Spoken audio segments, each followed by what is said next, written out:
Hey everyone, Dano here, and we got an awesome episode of Dice It Up for You featuring two interviews Ice and I did last week. First, hear from MAAC Preseason Player of the Year, Dede Davis from Manhattan College, and then we'll kick it over to Shaylee Gonzales, new transfer guard from BYU who's now at the University of Texas. Hope you enjoy. Finally, we are back. It is Dice It Up. Took a little 2-week break. I had a minor injury. I texted you about it, Ice, and I'm on the up and up though. We are in the thick of it. We're in December. We're recording this episode on December 15th, and a month into the college basketball season, I've been loving every second, and not just from the major schools, but the mid-major schools. We had to show some love. Thank you, Ice, for really pushing to make this happen. Ice, I want you to introduce our guest since you've seen her play up close and personal multiple times now. Yeah, first, what's up, fam? I missed you. Yes. We talk all the time. I still missed you. Good to be back. I'm excited about our guest. You talked about, covering mid-majors, but especially schools in New York. Like, I'm from Jersey, and so New York Coopers are different, but especially when you have all these schools in New York, it's really cool to cover them. And so this year I've been blessed for the last couple of years, I guess, to cover Manhattan College, men's and women's basketball. And Dede Davis is definitely a person that I have connected with so many times. Dede has awesome personality, brings a really awesome edge on the court as well. She's the MAAC Preseason Player of the Year. So royalty is with us today.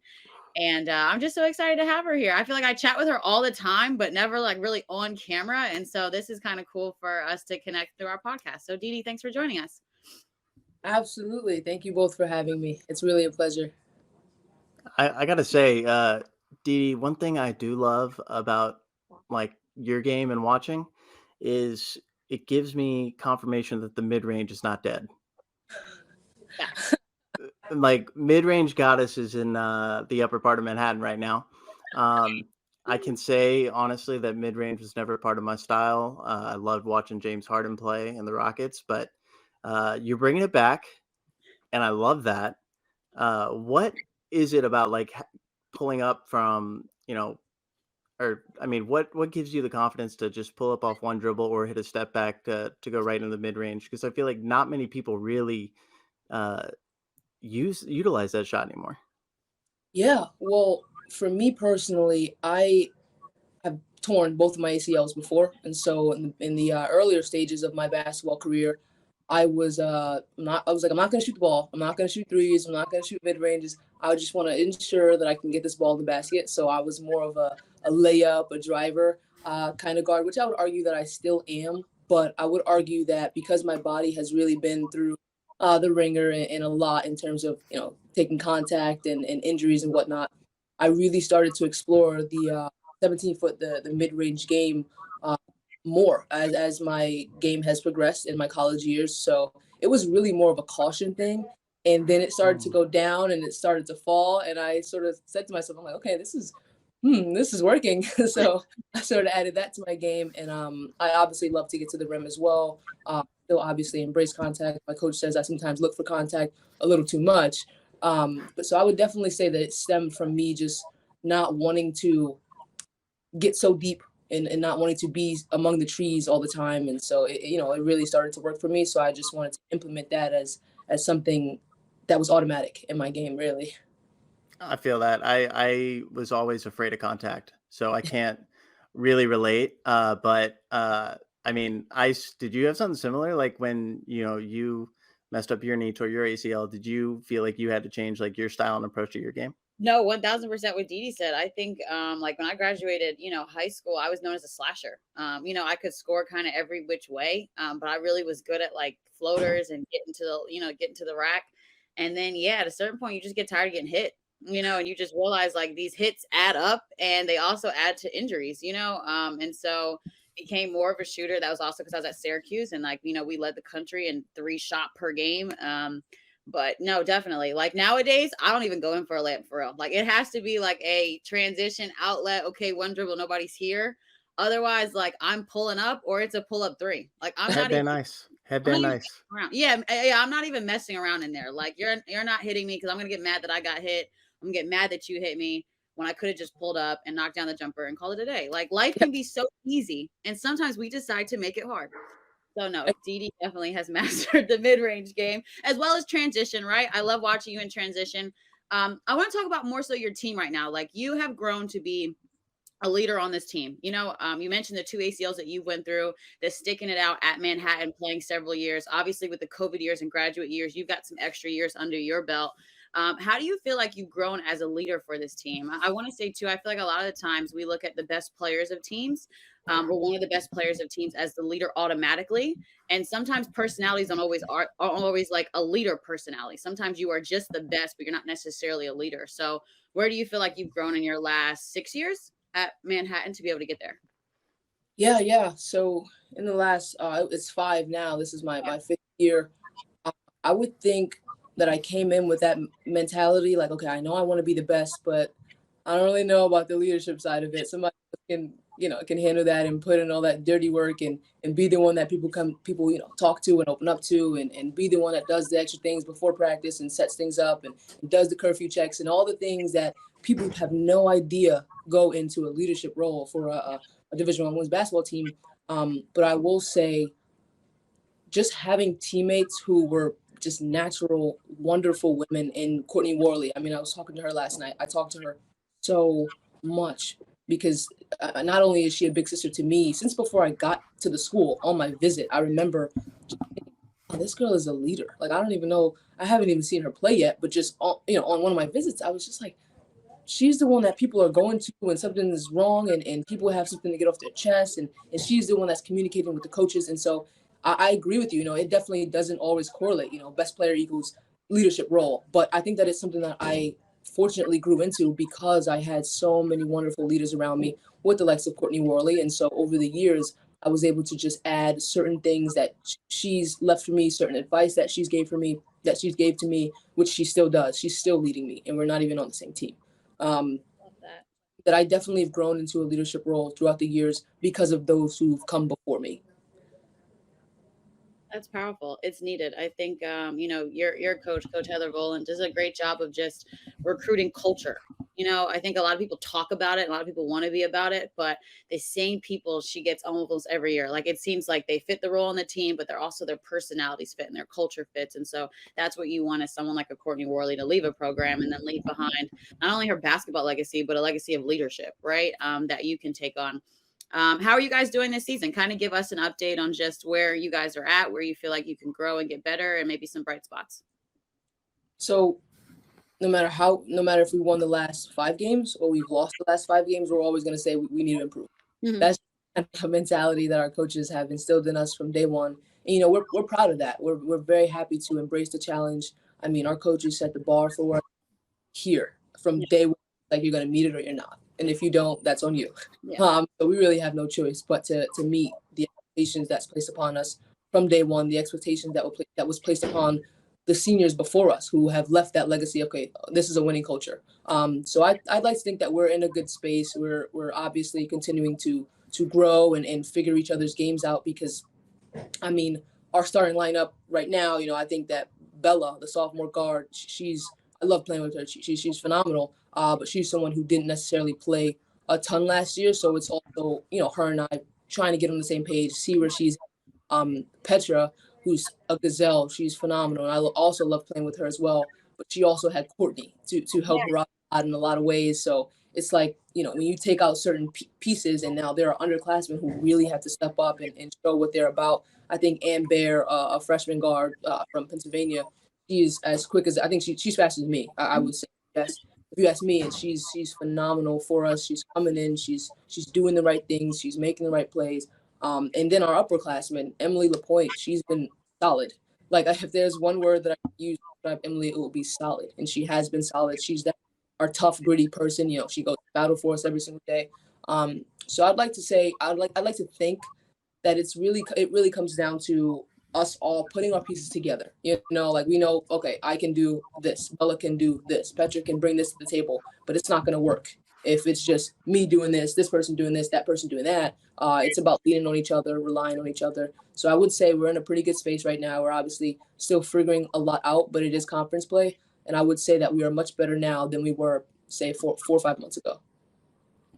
Speaking of the conference, how do you feel as far as like, is it wide open this year, or is there expectations on, is there a target on someone's back? I know, was it Mount St. Mary's that won it last year?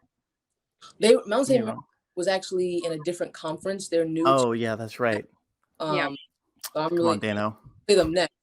So I'll be able to answer you about more questions on them after we play them this Saturday. But I would like to think that this league is very competitive. People are picked wherever they're picked, and that's fine. That's cute. I was picked preseason player of the year, as Ice mentioned. That's fine. But at the end of the day, it comes down to what you do when the lights are on. Statistics and accolades before the season are great, but I think it comes down to who gets what after it's all said and done. So I'd like to think that Quinnipiac obviously has a championship pedigree. They're always great. They're fun to play against. I'd like to think that people think the same about us. Fairfield obviously won it last year, but I'd like to think that their team is pretty good this year as well. And then I would say besides that, maybe it's a toss-up. I really don't know. But besides that, it's a really, really phenomenal conference to play in because every guard is quick. Everybody can shoot. Everybody can do this. Every big can rebound the ball well. But what team is going to be the difference maker? What team is going to take their program to the next level? And so it's really exciting to see. Nice. I'm excited for you. You talk about, being picked preseason player of the year. What was your reaction when that happened? And, we've talked about it personally, but just your mindset about it moving forward, right? Because someone could think that it's a lot of expectations or if a lot of pressure or it's no pressure. Like you've already been acknowledged, right? Whatever happens now happens. But yeah, how have you kind of internalized that and led that through, I guess, your season and then now in conference play where, everyone is 100% aware of who you are and what you do? I'm going to be completely transparent and say that it's tough. It is tough when you look at it one way because it's like, okay, I know who I am. I know who people see me as. It was a really phenomenal accolade. It's awesome. And I think that it acknowledges how hard that I worked for these last couple of years. But at the same time, you're going to get everyone's best effort. Yeah. So when we see teams doing things like box and ones, when I'm getting face guarded or, getting doubled, Coach V just says to take it as a sign of respect. So I have that in the back of my head often. But it definitely can be frustrating when you feel like you're not playing up to the standard because it's like, hey, you guys, everyone sort of thought I was this kind of person, but I'm not playing up to that standard. So that can be frustrating. But at the end of the day, I'm just excited to be playing basketball. I know you can relate to this. I mean, there was a time where I couldn't play basketball for a year, twice. So I'm really just excited to be out there. I get to play the game of basketball, and I'm so grateful, and I'm so humble to be doing that. And I think that throughout my injuries, I've been able to adapt the mindset, whereas I probably wouldn't have been as grateful. I'd probably be like, okay, I have practice, or we got a game next week. Like I'm like, okay, I got practice today. I'm excited. I'm excited to be in the weight room. I'm excited to do, the little things that go into preparing for practice. So it's really been a humbling experience. And while I am really, really grateful and appreciative, I was picked as what I was picked. It doesn't change much for me. I just want to win. And so whatever that means on any given night, I just want to win. That's a dope mentality. I probably never had that. And I probably wasn't on the scouting report of every team for multiple reasons. Just he throws backdoor passes and shoots, but good Lord. Yeah, I can't imagine dealing with that every night. I'm one of those people who kind of definitely gets mad when something gets annoying, like just someone playing hard at pickup. I can't imagine dealing with a box and one all game. Good Lord. So who's Manhattan's rival? Do y'all have one? I would say in conference, it would definitely be Quinnipiac. I think that we've, had that rivalry going and brewing, and it really, I would say, popped off last year because it was like, okay, we've got to beat this team. With all due respect to their coach, again, they have a championship pedigree. They have a winning culture, and that's always awesome. And they're always top of the league. So you want to play with and have rivalries versus teams who are obviously great in their own regard, but we just want to beat them every time. I feel that we just don't like the Bobcats, and I'm sure the same can be said for us if you would ask one of their players. So that's a game I got to get out to then. Yep. 1000%. When I played at Siena, I was the same way. I was so anti-Quinnipiac. I don't know why. Yep. It's just like something about them is like, yeah, no, like It's the water over there. my favorite win of the season was against them on their We beat them. floor. We beat them twice. Listen, we played them. We lost the first game. We played them again. Second time around, we beat them at home. Yeah. And then we played them for a third time. Yeah. Playoffs. We beat them. So it was just like, And, but obviously, we didn't get picked to play, postseason and afterward, and they did, and we thought that we got robbed or there was an opportunity there that was missing. So that hurts a little bit more. So when we play them, people are always like, okay, these are the people that we've got to beat them. So that's fun. I think that they're all phenomenal girls. I think that their entire program from top to bottom, they're strong, resilient women, and I love to play against people like that. Yeah. Like you said, it's a respect factor, right? Like you wouldn't get up and get excited to play against people you don't respect. You're like, all right, it's another day. Like, let me come out here, play 20 minutes, and then, exactly. And go. But yeah, it's a respect factor. I love it. I actually called their game this weekend versus Iona. How'd they do? I will call their game this weekend. Yeah. So I'm excited to see the MAAC. I'm excited to see Iona as well. And then obviously I cover you guys all the time. So, and then St. Mary's is in it. So I'm excited about it. Yeah. It should be good. It's always hard to be on these podcasts when I have people like Ice and our guest who are so humble and speak so eloquently and have such a great outlook. I feel like I got to be more optimistic and positive now. So thank you for making my Thursday so much better. Dee Dee, when did you cut the hair? I would say I cut my hair. Maybe I was like 16 or so. So I'm 22 now. So it was quite some time ago. I'd say like 16 years old. I'm a basketball player. This is too much. I'm like in huddles, like, oh my gosh. So it's so much more freeing. And like my teammates will have a game, and obviously you have to be in the gym, a couple hours before, and people are getting ready. Let me tell you, some of my teammates, they're flat ironing their hair for like 3 hours. Then it's a lot. So I kind of get to roll out of bed, and I'm just like, oh, I don't have to do that. So, I'm like, oh, I'm very, very lucky. But yeah, it's definitely more freeing, and I just feel like I'm on cloud 9. What a Hooper mentality. See, I always thought like, because after I met Ice, I would go watch some of her old games, and there's a difference between when she wears a headband and when she doesn't. And like, it's just a different mentality. Like killer mentality comes out when the headband comes on. I'm sure. Oh my God. I love when you say that because it's probably true. But I was one of those players, like when I have braids, so it's always easy, right? Like it's going to go up in a ponytail. It takes 10 seconds. But I was always one of those players where it's like, if you look good, you feel good. If you feel good, you play good. And so, like I didn't need to look good to the point where I was putting on like makeup, you know what I'm saying? Taking hours. But like I'd quickly do my little eyebrows. I'd throw on some mascara, my favorite lip gloss, and be like, bro, headband, let's get it. Like I feel good. I look good. So yeah, I always thought that process was funny. Like I had a teammate who wore a full face of makeup too. And every time she'd start the game, first media timeout, bro, come out, towel full of her face. Like, that's insane. That's fine. As long as it doesn't get on me, and back to the Quinnipiac, sometimes you play them and it's like, I'm looking at my jersey. I've got orange stain. I've got stains. And so that's for another day, but you got to be careful with the makeup. We really do. Got to be careful. Yeah. It's almost a deterrent like sweat. Like, don't touch me. You know what I'm saying? Like, get your face off my shoulder. Yeah. I will say, like, I used to do nothing with my hair when I played D3, so it wasn't a big deal anyways, but like for the, timeout, that is a big deal. The percentage of people who Thank you. college basketball, of course, D1, 2, 3, or NAIA is a big deal. Continue. Appreciate it. But I would do nothing with my hair, but then like watching like JJ Redick and like the glow up of Gordon Hayward's hair from college to NBA, I was like, all right. Yeah. There are some people who I might be interested in the stands. My wife ended up being one of them. I'm like, let me put some product in my hair. But I was always like, let me go to the very end of the locker room. I don't want anyone to see this. Insecurity at its finest. I think Ashley, your wife, appreciated that though. It's always great when you're watching somebody play and their game is good and then they also look good. Absolutely. Like it's like, no, we halfway there right now. Like you might be all right. As long as you're not a serial killer and you're somewhat decent. Like we might be all right. It might work out. Dee Dee, what are you majoring in? Right. I was gonna say, let's not talk about anti-basketball. No, stop. Blast. For undergrad, my major was sociology with a concentration in law. I've always wanted to be a police officer. Growing up, I come from a long line of law enforcers and people within the NYPD.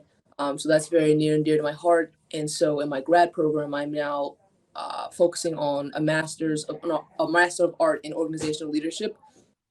And so I would say it's definitely a managerial degree. It's more like a business degree, I would say, talking to a lot of my friends who went that route. And it's back to the leadership point. You think that this degree or taking courses about leadership, it's like, okay, how do you be a leader? What goes into that? And while we do cover aspects, such as that, but it really goes into what a leader is not. How do you not present yourself? And so it's really been an amazing experience. I joke to my coaches, to my academic coaches especially, about how I was really insecure when I first got into the program because I am one of the youngest people there, So it's a lot of older people within my class, but the thing that I got to learn and take in was I'm just around people who have different perspectives than me. And so that's been really awesome to see. I mean, one of my partners on my final project that was just due yesterday, he has 2 kids my age. And so he's like, well, how do you work this on the iPhone? And so we're talking and we're, different dialogues. And it's like, wow, I'm like talking to somebody my dad's age who's my partner. So this degree has been very eye-opening. It's been awesome. So dope. I love that. So dope. I feel like that's going to be a reflection though, of you as a police officer, right? That one day you run into someone who, domestic violence issue, people that maybe are older. And then the next day it's a kid on the street that, is in a little bit of trouble and needs help. Well, I'm going to ask you this, and I guess it's a deep question to me, but what would you like to change? Like, I think being a police officer, I feel like it's all about change, right? It's all about how you can affect the world and affect society because they are a big part of society. And so if you go into that after basketball and start your career, what's something you'd like to change? I think first and foremost, abuse of power has obviously been on full display. Not only within the last recent years, it's just become more prevalent to mainstream society and mainstream media.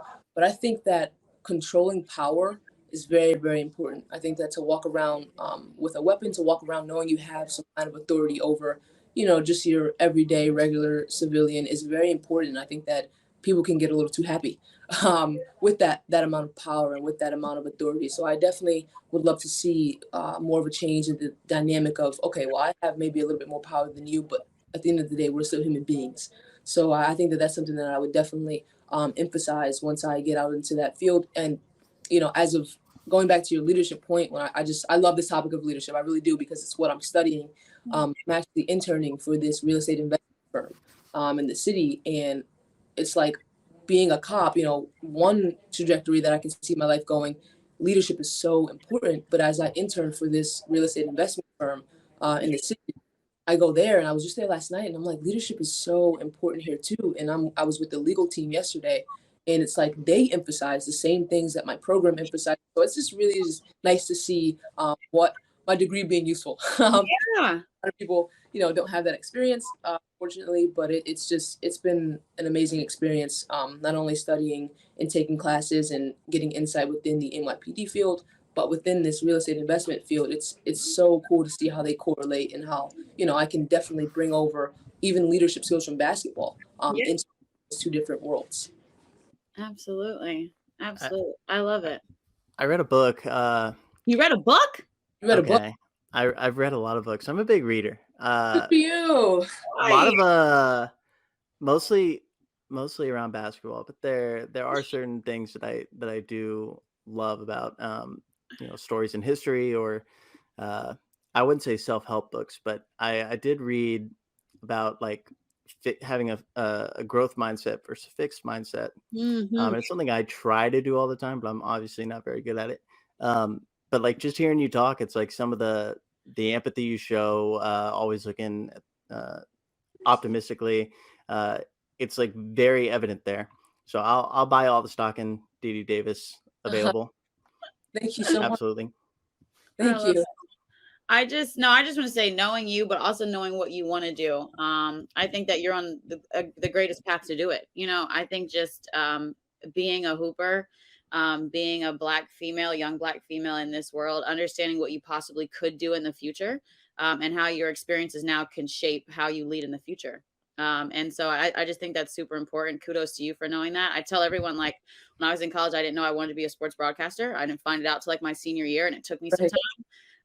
But I love to see when people kind of have an idea early while they're in school of what they want to do after school. And even if it changes, it just allows you to prepare yourself much better than you would if you kind of figured it out late. So I'm glad that you're understanding that you being a leader and communicating well in huddles to your team is also going to help you communicate and hopefully save somebody's life as a police officer. So that's dope if you go into that. And I don't know, I'm happy for you, man. You already know I'm a fan, but I'm happy for you. I'm a fan of yours. I am a big Isis Young fan, so I'm very glad that you're cool. Thank you. Oh, this has been awesome. Well, thank you so much for joining us. Okay, last thing I have for you. Manhattan women's basketball. If you've never seen it, what are you going to see and what are you going to love about it? Tell our audience. I would say if you look at Manhattan women's basketball, you're going to see a bunch of people who wear their hearts and wear their emotions on a sleeve. And that looks different from every single person on our roster, including coaches. So what I mean by that is you'll see Coach V, communicating. She has this angry face that we joke about. And when she's yelling at us, that's obviously a terrible feeling. Nobody wants to be yelled at. But with me in particular, if I'm doing something wrong, it gives me like this glare. And so if you're watching that from TV, you probably won't notice it, but this is the tell. When she stops yelling and she gets a little red and she like gives you the glare, that's the worst it can be. So that's you're gonna see that, and it's wonderful to see how her communication skills are kind of different. I have other coaches who they're losing their voice, throwing boards, yelling, because they coach us. They're very passionate. We're very, very glad for that. Myself, I'm sort of an energy, fired up kid. I'm happy. I'm bouncing around. I'm very emotional. Bella, the most nonchalant person you'll ever meet. She can just score 10 in a row, and her face is just like, I love it. I love it. It's just expresses herself. And I can go on and on. But if you watch Manhattan women's basketball, you will just see sisters, a sisterhood, really, who loves to play each other, and that will be on full display. We are all so bought in to what the coaches have been building here, not only with us, with the group 5 years ago who started this. Just continuously pass down and recycle the tradition. So you'll see a lot of characters. Love it. I do too. That's so cool. Well, I mean, I think I might be able to come to the game next Thursday. Next Thursday, they play Long Island at home at 2 p.m. Eastern. It's on ESPN Plus as well. I'm gonna have to move some flights around, but you know what? I gotta get inspired. I'm hitting that wall. It's December. I need some Manhattan basketball to pick me up. Yes, you do. Yes, you do. We'll be there. Oh, and Dee Dee, when you finish playing, permanent spot available to you on our rec league team at Chelsea Piers on Wednesday nights. We really need a point guard.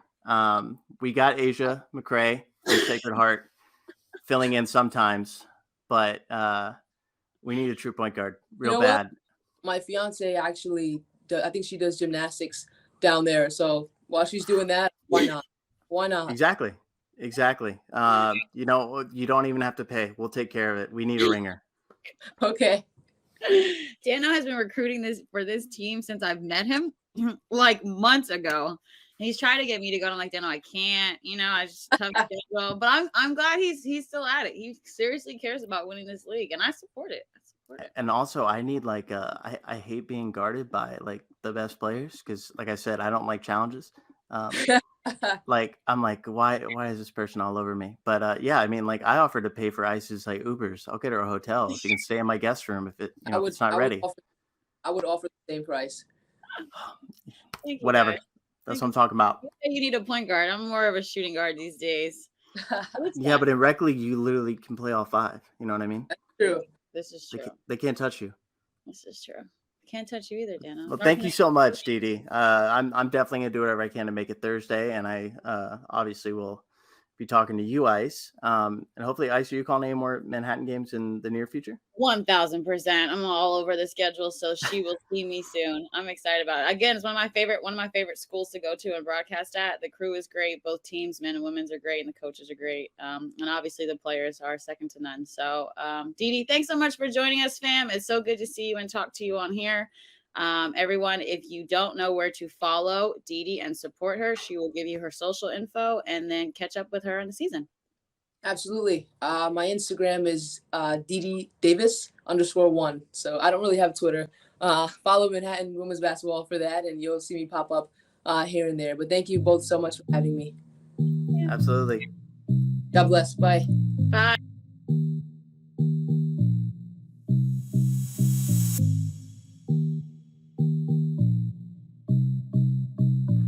All right. We're here with another interview on Dice It Up. We're thrilled to welcome on Shaylee Gonzales, University of Texas guard, former West Coast Conference two-time player of the year, been a finalist for our very own Her Hoop Stats Becky Hammond mid-major player of the year. And I had to throw out a specific stat from our guy Calvin Wetzel. I love how he digs her stats, but Shaylee, the only player in the country last season to shoot at least 80% at the rim on 3 attempts per game. As a guard, that's kind of nuts. But welcome to the show. Thank you. I appreciate it. Thanks for having me. Absolutely. I mean, I'm obviously a Texas fan for people who follow us, follow Spread the Floor. Hyped about the volleyball team winning last night. We're recording this on Friday, December 16th. Texas coming off a win at Jackson State. And Shaylee played 40 minutes, dealing with the Texas heat, even though it's December. We're still not in the mid-40s yet. We're still in the 50s, 60s. How is Austin treating you so far? I mean, awesome. I got here in August, jumped right into the program, had to learn the system, get used to playing with these girls, and knowing what Schaefer wanted from me, it was a big, different experience I've never experienced before, just moving to a new city and experiencing that. But I mean, it's been so fun being with this team. I've been able to grow a lot in all different aspects and learn different things from the game. That's awesome. Where do you feel like you've grown the most so far? Probably, I feel like mental toughness is a big one. Also, just being able to play for that long. I mean, outside of games, in practices, being pushed that hard physically. I feel like I've grown in those certain areas. I mean, you had like incredible success at BYU. Played for a Hall of Fame coach, all conference accolades, made the tournament multiple times. And I know just from like some of the graphic content I've put out on Twitter how intense and passionate BYU fans are. I think the mental toughness of transferring as a player in your position who, basically had the keys to the program and had so much success, because we see so many players transfer when like a situation isn't right. Understand there's a coaching change, but can you talk about that process and how difficult it was to really make that jump and go to a program like Texas? Yeah, I mean, it wasn't an easy decision. I sat down with my family and we talked a lot about it. And then once there was a coaching change, that pushed it a little bit even further. But I knew that, I did love my time there and my team there. I just wanted to be, on a better team that was able to go farther in the tournament, experience those different things. I wanted to be able to, be highly ranked and go further in the NCAA tournament and, play in a bigger conference, to be pushed in all different areas. So that's why I decided to move on. Yeah. And then like first 2 weeks of the season, you're playing at UConn. It's yeah, thrown into the fire. Yeah. What about the vision for the team? I covered you guys. I called your games in the Bahamas. We talked about the amount of transfers that you guys had, the instant credibility that comes with them. What was that process like, knowing that, Coach Schaefer was going in the transfer portal really deep, getting some really good players and you were kind of going to have to gel with players that, maybe you've only ever played against that haven't even played for him yet? Yeah. I mean, I knew going into transfer portal that it was going to be hard. It was going to be different. I was going to be able to, play with different players, faster, stronger, taller athletes. And I knew what I was getting myself into. And, it's been a great blessing in my life. And I've learned a lot. And, oh, there goes the AirPod. But yeah, and I had a lot of looks, and I narrowed it down to 3 and then went on those 3 visits. And then I was just looking for a school, like I said again, that, was going to push me, and we were going to go far in the tournament and try and win a Final Four and national championship. I dig that. It's I mean, the season obviously is started with some ups and downs. I mean, you've been asked to play kind of like a variety of roles, with Rory being out to start the season. And now, sadly, Aaliyah goes down. Can you just talk about like the variability and the adaptability that you have to play with for Coach Vic Schaefer? Yeah, I mean, like you said, we've had a few injuries that have been that have hurt the team, and that's when people have to step up. That's when different players. We have, I think, like 6 or 7 new players on this team this season. So being able to gel together that quick, and people being able to step up in certain roles. You can't just know the 2 guard. You got to know the 1, 2, and 3. Because you never know when your name's going to be called. And so I think that's super important, being just prepared for that. And injuries, they suck, they happen, but you just got to move on from them. So. Yeah, we've had a number of players on the podcast that have torn ACLs, because it seems like just everywhere you go, you're going to find several players who have. I've torn mine twice. We just mentioned Aaliyah Moore and finding out about hers, and I know you went through that process as well. Have you given her any, words of encouragement, or just has she kind of felt the need to lean on anyone else who, has gone through that process and has overcome it and is like, playing and recovered now? Yeah. So I was actually right in that corner. I saw the whole thing, her drive and her hit, and when she fell down, like, I knew what it was. And yeah, I have given her a few, tips here and there, and like my process, and with the crutches and surgery and things like that. But we're all gonna be in there helping her and supporting her through this whole season. So. Yeah, I love the family vibe that you have already built in such a short time with, so many new players. That's it speaks to the culture that Vic's built. Also, just being at Texas, getting to meet some incredible people. I don't know if you've met Matthew McConaughey yet. I feel like every athlete meets him at some point, but you got to meet KD. What was that like? Oh yeah, that was awesome. We were actually in the bleachers, and we saw him on the field, and we're like, we need to go see him. So at halftime, we went down and were able to go take some pictures with him, which was pretty awesome. Yeah, such a vibe. He's pretty tall. Pretty important human being in the basketball realm. He's all right. No kidding. I want to kind of ask you about your, Instagram following, social media following, but also more so like NIL stuff. I know that at least I graduated a few years ago, and so that did not exist. But there are players like you have taken advantage of brand sponsorships and partnerships and different things like that. Does it sometimes feel like a second job, where you have to think about like, okay, I've got to make a social media post about this. I've got to make sure that I tag somebody in this, because it's all about your brand, and you do a very good job of, being your brand. But it also seems like it can sometimes come across like it's a second job that you have to do on top of being an athlete, on top of being, a student as well. Yeah, I definitely agree. Once that NIL hit, I was super excited, the passing of the rule. And, being able to make money off of your name, image, and likeness is something so awesome. I feel like all athletes should be able to do it. And it is kind of like a second job, planning when you're going to, film things, post things, the captions, the editing, all of that. But it's just really nice to make some money off of the side. Yeah. What's the most fun part for you about kind of the NIL stuff and the different posts? Is it like interacting with different brands, or just kind of when people try a brand that maybe you suggest? Like, what's the most fun part to you? Probably just like being able to get those emails from like those certain companies that I never thought I'd be able to work with. Yeah. And I feel like that's also like a sign of like how hard I've worked, being able to get up to that position, to be able to like to realize like, wow, that company actually wants to work with me. Yeah. Is really fun. And I also love like clothes and like photos and taking photos like that. So that's really fun. Yeah.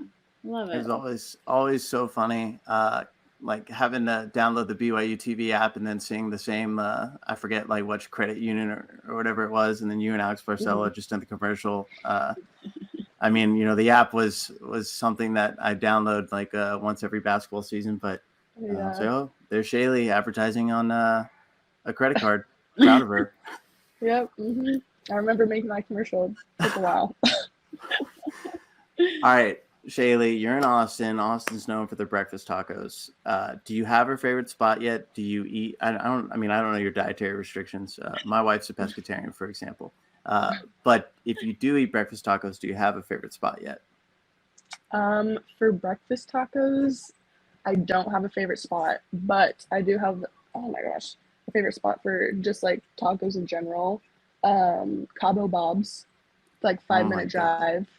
Love their tacos and also their chips and queso. So good. One of my best friends is like goes to Cabo Bob's every Thursday. I'm gonna send him this clip. Shout out Manny Hernandez. But anyways, all right. I just gotta recommend Taco Deli. There's a bunch of them, but it's so fresh. They have breakfast and lunch.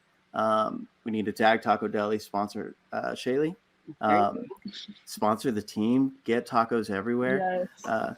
I mean, Torchy's is solid, but to me, it's a little overrated at this point. So many franchises, but nothing against them. They're great. But Taco Deli, highly recommend it. Have you been to Barton Springs? I have not. We still need to get Shaylee the authentic Austin experience. I know. I need a I feel like list of what I need to do. Now. Yeah, I feel like you need a list, a little bucket list that Dano can give you. Okay, for the rest of the season, these are the places you need to stop at. I mean, as long as you get some Tex-Mex like Dee Dee Richards talked about. I mean, you know, it's a staple of Texas, but Austin has some great spots. Yeah, I mean, as far as the city does go, has there been anything that surprised you about it? Obviously, I don't know the size of BYU's campus, but Texas is literally, you know, they call it the 40 acres. What has surprised you most about the city of Austin? Honestly, I was super surprised about the Moody Center and how nice it was and how many concerts they have here in Austin. I mean, I never lived in the city before, but I feel like there's also a lot of things to do here. I just didn't realize, you know, being thrown into the city, didn't realize how many things there were to do here. So, yeah. I guess y'all probably would have been practicing during like ACL, maybe the music festival. Yes, but and then South by might be during March, and hopefully the Longhorns are making a run. So might miss out on that too. But yeah, the concert scene, insane. I'd say it's somewhat easy to get around if you're like downtown already, but like getting north is crazy. I mean, now they have a professional soccer team that they didn't have when I used to live there. I still haven't been to the Moody Center. But so when it was still being built when you took your visit then. The Moody Center was built. The BBR, like the practice facility, wasn't. It was like under construction, so we like went through and like helmets and construction gear. But I mean, was there anything that Vic Schaefer did that, you know, sealed the deal? I mean, I'm sure there were some people during your transfer process that you were like, all right, this is it. This is why I chose. I could say 4 different schools for Ice. 3, right? Yeah. I don't know. I just felt like Texas kind of blew all the other schools out the water in all different aspects. And I felt like this is where I was going to be pushed more to be a better player and for the team to be the best it could be. So I want to talk about the team and just, you know, this season. You guys have been faced with some adversity early. Like I said, I was there for your games in the Bahamas where Rory wasn't playing. Once he comes back, you guys are getting into a stride. You're getting into a stride, like averaging 15 points over the last 4 games. And then Aaliyah goes down. and now you kind of got to rework, the roster, rework different positions and things like that. I know Coach Schaefer has told me like we've had different people in different positions, and everyone's growing. And so it just seems like everyone's growing. And you guys have also played an extremely tough schedule already. What are your overall thoughts on the season right now, and just where you guys are at? Yeah. I mean, the first few games in like Bahamas, when we went there, that was when Rory was out, and that was when he threw me into being the point guard, kind of running the team. I didn't expect that right away. I didn't expect to, be thrown into that position because that's not an easy position. I was going to do whatever I could for the team, so I stepped in and did it. But yeah, I feel like me be able to step up in that position, I grew. I learned a lot. And, like I said, with all these injuries out, we have other people that are able to step in, step up. And in practice, it's going to be a little bit hard because we don't have as many bodies. Yeah. But that's just extra work for us to do. So. Yeah. What about the backcourt? I mean, now that you guys have, Rory back, and I know you were playing with her in practice, and then as soon as the game started, it seemed like she just wasn't able to get on the court right away. But also Sonia Morris coming in from DePaul. I played against her a couple times in my career. Like, what do you think the potential is for, you guys as a trio going up against some of the best guards in the country? I mean, us three guards, I feel like we're very versatile where we can do a lot. If I could run up the point guard, I can get the ball, push the ball up. I love running the court. So we've done that a few times with Rory and I switching off on that position. But Sonia, her scoring, her leadership in that way is super important for us, and we need her to score the ball. When she has an off day, someone else can step up. I could step up. Rory can step up. So I feel like we can all work together in that area. Yeah, I feel like at the end of the game and you need a bucket, you have like three legit options that most teams really only have one or two. Like just if you need an ISO, you got Shaylee, Rory, or Sonia, and that's a blessing to have. And we hope for continued health for you three and the rest of the Texas Longhorns for sure. I do want to end this show with something that we haven't done before, but we do have a shout out from a fan. So we're going to play that for you. You should know them. Let's see here. I love that. Like a family member or something? I mean, in a sense, right? It's family. Yeah. Yeah. It's someone that it was the first person I interviewed ever. And she's great. And we'll get it going. Hey Shaylee, I hope everything's going great. You're killing it. I am so proud of you. I just remember back your freshman year and you helped us win the WCC conference tournament, and that was such a fun time. And ever since then, that whole year and ever since then, I've just loved being your teammate. You are such a great teammate. You're such a great leader, and you're killing it at Texas right now. I watch every game, and I hope you're having fun.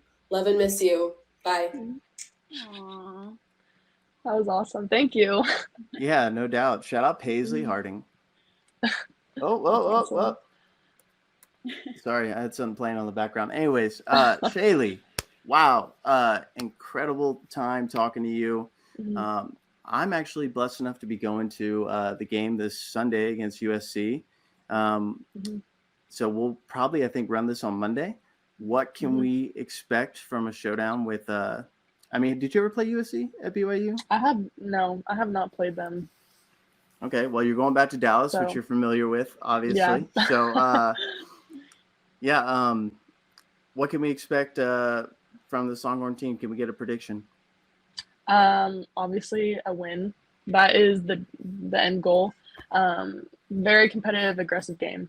We're, after that last game, I feel like we're ready to play hopefully a little bit better team, a little bit more competition. So yeah, just to win. That's the end goal. Watching their game last night, just a defensive struggle. I've never seen so many missed shots in my life. This is somebody who was actually wagering on the over in that game. But, some people miss shots. But God, they do play physical, and they do. I mean, it seems like there were so many fouls as well. So I'm excited. It should be a great matchup. You know, I think you or Rory guarding Destiny Littleton will be great too. I'm so excited. But Shaylee, thank you for coming on, and everyone, hopefully enjoyed the show.